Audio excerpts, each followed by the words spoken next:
Hello, everybody. My name is Paul Beckwith, and I'm going to talk about the Global Carbon Budget 2025 in this video.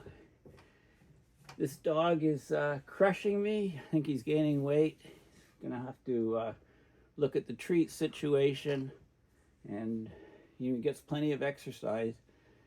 So there's a couple extensive papers in two reports that have come out recently on the global carbon budget, but I'm going to take the easy way out on this one and talk about a chain, show you a chain of emails, not emails, but a chain of posts in BlueSky. If you're not using BlueSky and you're interested in science, I think you should reconsider and subscribe to BlueSky. Make sure you follow me and look at the climate change categories because they're excellent. So let's look at what's been happening up to now with the global carbon budget. And again, there's always a slew of activity on scientific work and reports and papers for the COP conference each year. Okay, so Glen Peters, who's Glen Peters? He's a researcher. He's at the Energy, Emissions and Climate Cicero Center for International Climate Research, Oslo, Norway. He's the co-author on these two reports that have come out recently this year. Basically, fossil fuel derived CO2 emissions continue to rise in 2025 while the terrestrial carbon sink recovers to pre-El Nino strength. So when there's an El Nino, there's a dip in the carbon sink on land, the terrestrial carbon sink. Okay, so these are some of the key findings. This is fossil emissions in terms of gigatons of carbon per year. And you can see the growth. You can track it upwards from 1960 to present. This is there's a couple dips here. This is a COVID dip. This is a financial crisis dip.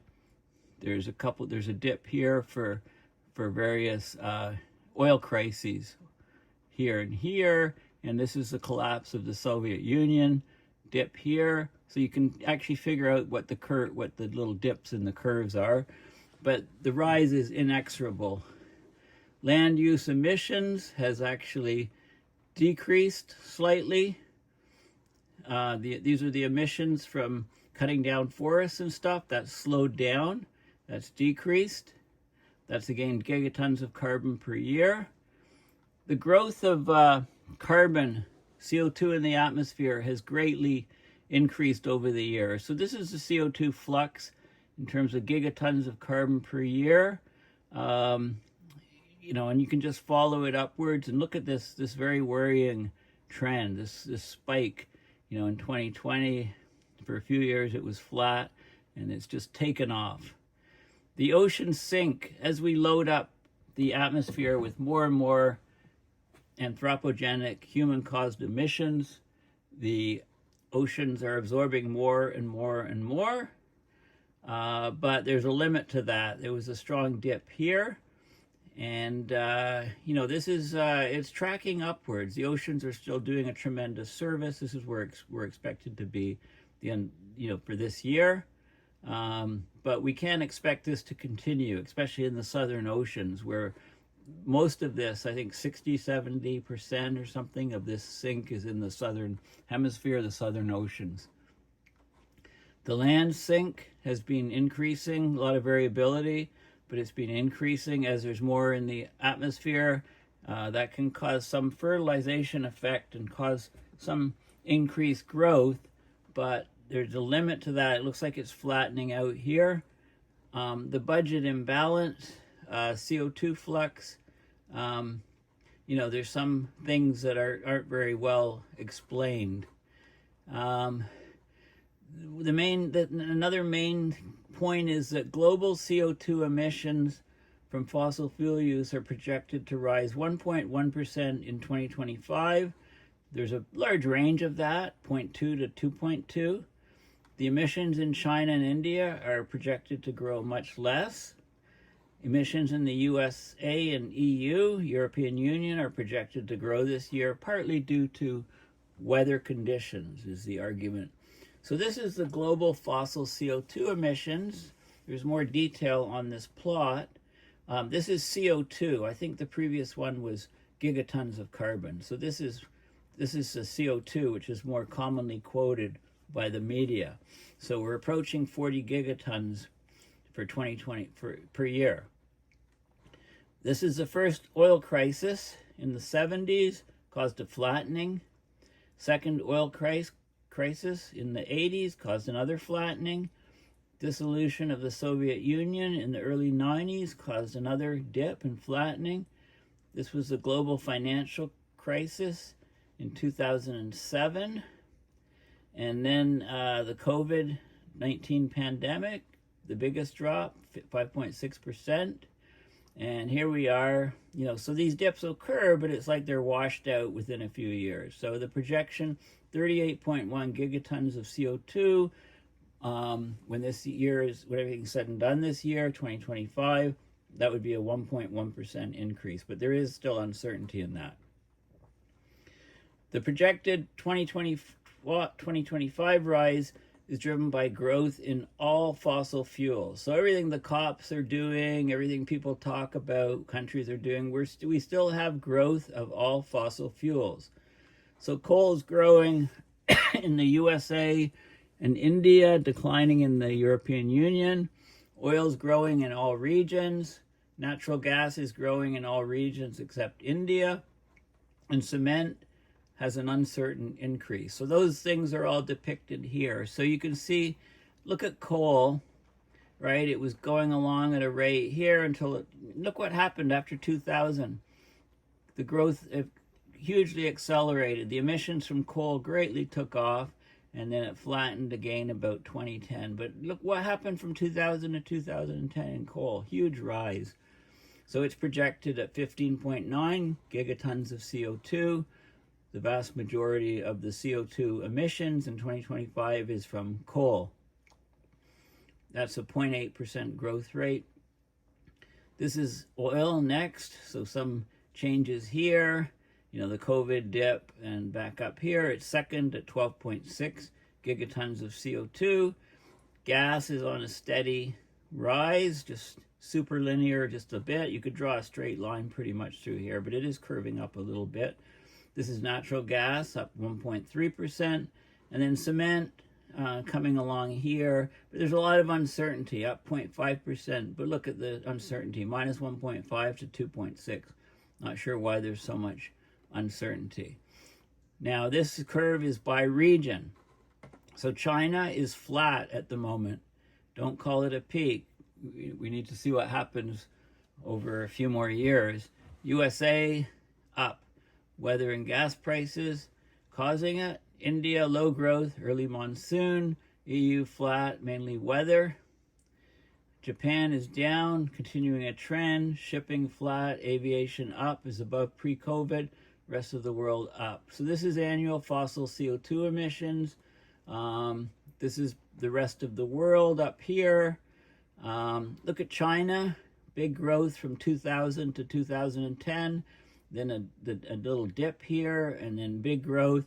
But, the curve is flattening out. Is it peaking? Who knows? Up 0.4%. So it's 12.3. It dwarfs the rest of the world. Then the USA here peaked in about early 2000s and dipped a bit. This is the EU decreasing. India rising here. This is bunker fuel. This is the ships. And then Japan expecting to decrease. So this is annual fossil CO2 emissions. The good news, 35 countries have decreased their fossil fuel CO2 emissions significantly while growing their economies from 2015 to 2024. The previous decade, it was only 18 countries that did this. These 35 countries account for about a quarter, just over a quarter of global fossil fuel CO2 emissions. So you can see the country, and what you can see is the red is the economy, and the blue is fossil fuel, fossil CO2 emissions. So economy growing, fossil fuels stable or decreasing in all of these different countries. Like the UK, for example, big drop, and USA actually a drop. There'll probably be the Trump spike soon. This is the growth of the economy. You know, when you're burning through all these weapons and stuff, your economy grows like gangbusters, right? When you get stuff destroyed and you got to rebuild, then that increases GDP as well. But I mean, look at this increase here. We know where that growth is in Israel. You know, New Zealand pretty high. Where's Canada on here? Oh wait, our emissions are still increasing, so we didn't make the cut. Global CO2 emissions from land use change are expected to decrease in 2025. So there's been reductions in deforestation and degradation fires in South America, which has had a big impact. So the annual CO2 emissions from land use change are actually dropping. We're cutting down fewer forests and things like that. So that's positive. Brazil, India, DR, Democratic Republic of Congo, together contribute 57% of the global net land use change CO2 emissions. The largest carbon uptake is through reforestation and afforestation. And so China, USA, and EU, more and more forests being regrown, and that's acting as a nice carbon sink.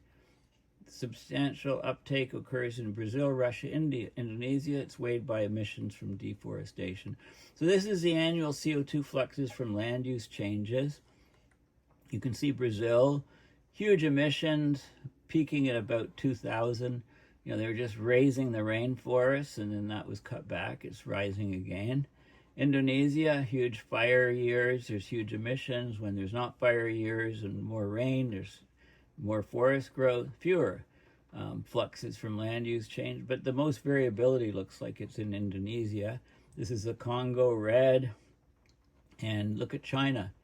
It's gone in the negative. They've been foresting, planting all kinds of new forests, and you can see it there.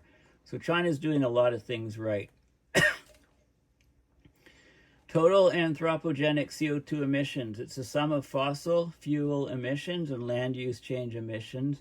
It's grown more slowly in the past decade, 0.3% per year on average, compared to the previous decade, 1.9%. So it's not growing as fast, but it is offset by the decrease in land use change emissions. So this is fossil carbon emissions. This is land use changes. When you add this curve and this curve, you get the red curve, the total. It goes over, it's over 40 gigatons of CO2 per year.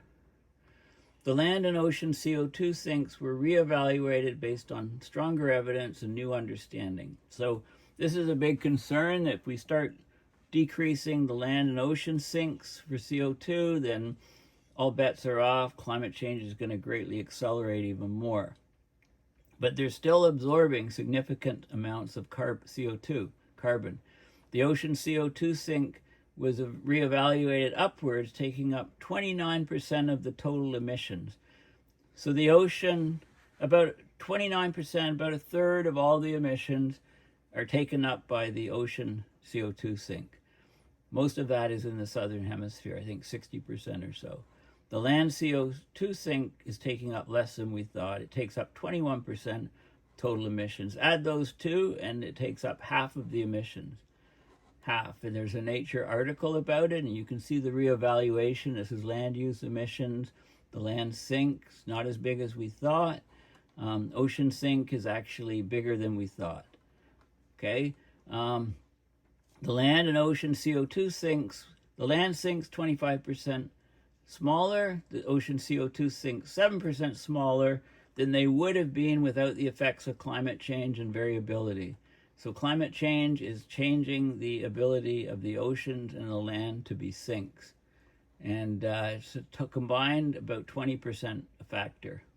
So this is the ocean sink. gigatons per year, and the land sink. And this is the atmospheric ppm level growth, the change. The concentration of CO2 in the atmosphere is set to reach 425.7 ppm in 2025. That's about 426. Emerging climate impacts on the land and ocean carbon sinks contributed 8% to the rise since 1960. Okay, so this is global average atmospheric CO2 concentration. This is where we are right now, observations, and this is the projection here. Yeah, this is, so we're still getting recent jumps in CO2 in the atmosphere. And there's basically, there's a little bit of joking here that, hey, well, let's go to a 50-year moving average. Just go to a 500-year, 1,000, let's go to 1,000-year moving average and average out what we're doing, right? And then try to argue that, hey, we don't have a problem, Houston. Well, it doesn't work. This game of statistics just doesn't work. Land sinks can only go down. We just don't know how to measure it. Okay, as vegetation stressed on the planet, the land sink just goes down. Here's some questions like, do we count methane from shrimp farming as wetlands?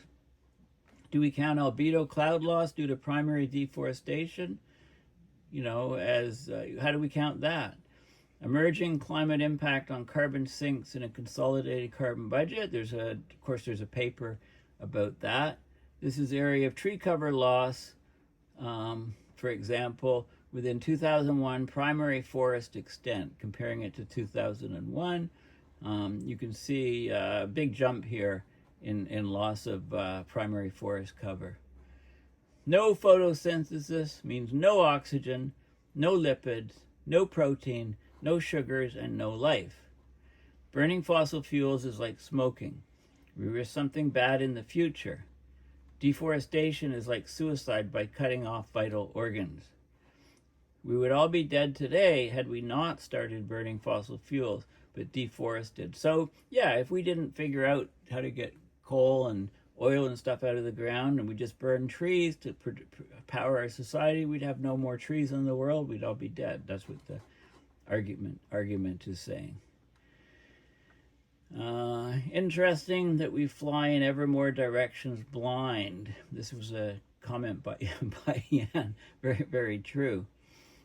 As I track lots of discussions, my feeling is that the number of methods, data sets, and interpretations of signals is increasing fast. Hopefully we will at least be able to track the fundamentals, e.g. methane differences, and so on. So there's lots of questions, right? Human birth rates, and here's China's CO2 emissions have now been flat or falling for 18 months. So the past 18 months, this was a Carbon Brief article, the emissions were flat or falling in China. So is this the start of a trend, or is this just a little glitch? China, there's some articles on it. I mean, this was an article, well, it's flattening there, there's hope. Flattening there, there's hope. Flattening there, there's hope. So, is this curve going to extend, right? We can't call it a peak yet. Okay, so it's a very interesting thread in Blue Sky, and one of the references was here, which is behind a paywall. It just came out November 12th, just came out today, or yesterday. Today's, well, actually, what happened? I lost 3 days. Came out 3 days ago, right? About how fossil CO2 emissions continue to rise.